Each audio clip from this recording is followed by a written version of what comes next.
New tonight, the remains from all 67 victims of the mid-air collision over Washington, D.C. have been recovered.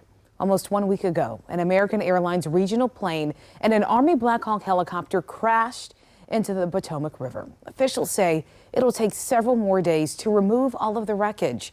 Chris Van Cleve is following the investigation and the recovery tonight.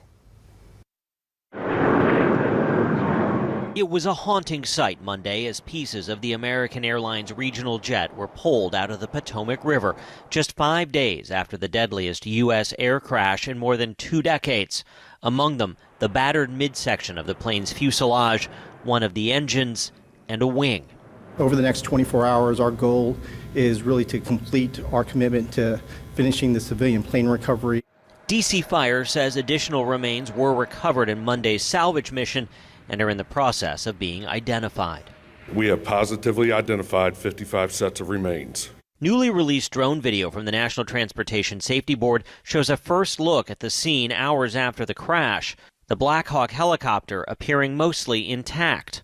Investigators say they're still poring over both aircraft's flight data and cockpit voice recorders and have obtained training and flight logs for both flight crews, maintenance logs for both aircraft, and are building the crew's daily histories, as well as completed interviews with all 5 air traffic controllers working the night of the collision as the NTSB tries to piece together what happened.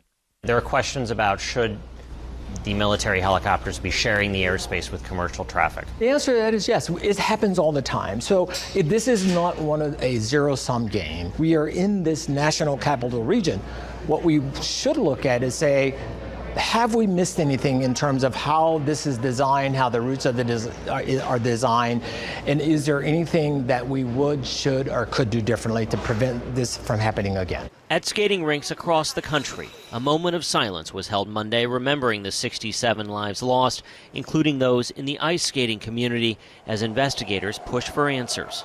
Chris Van Cleve, CBS News, Arlington, Virginia.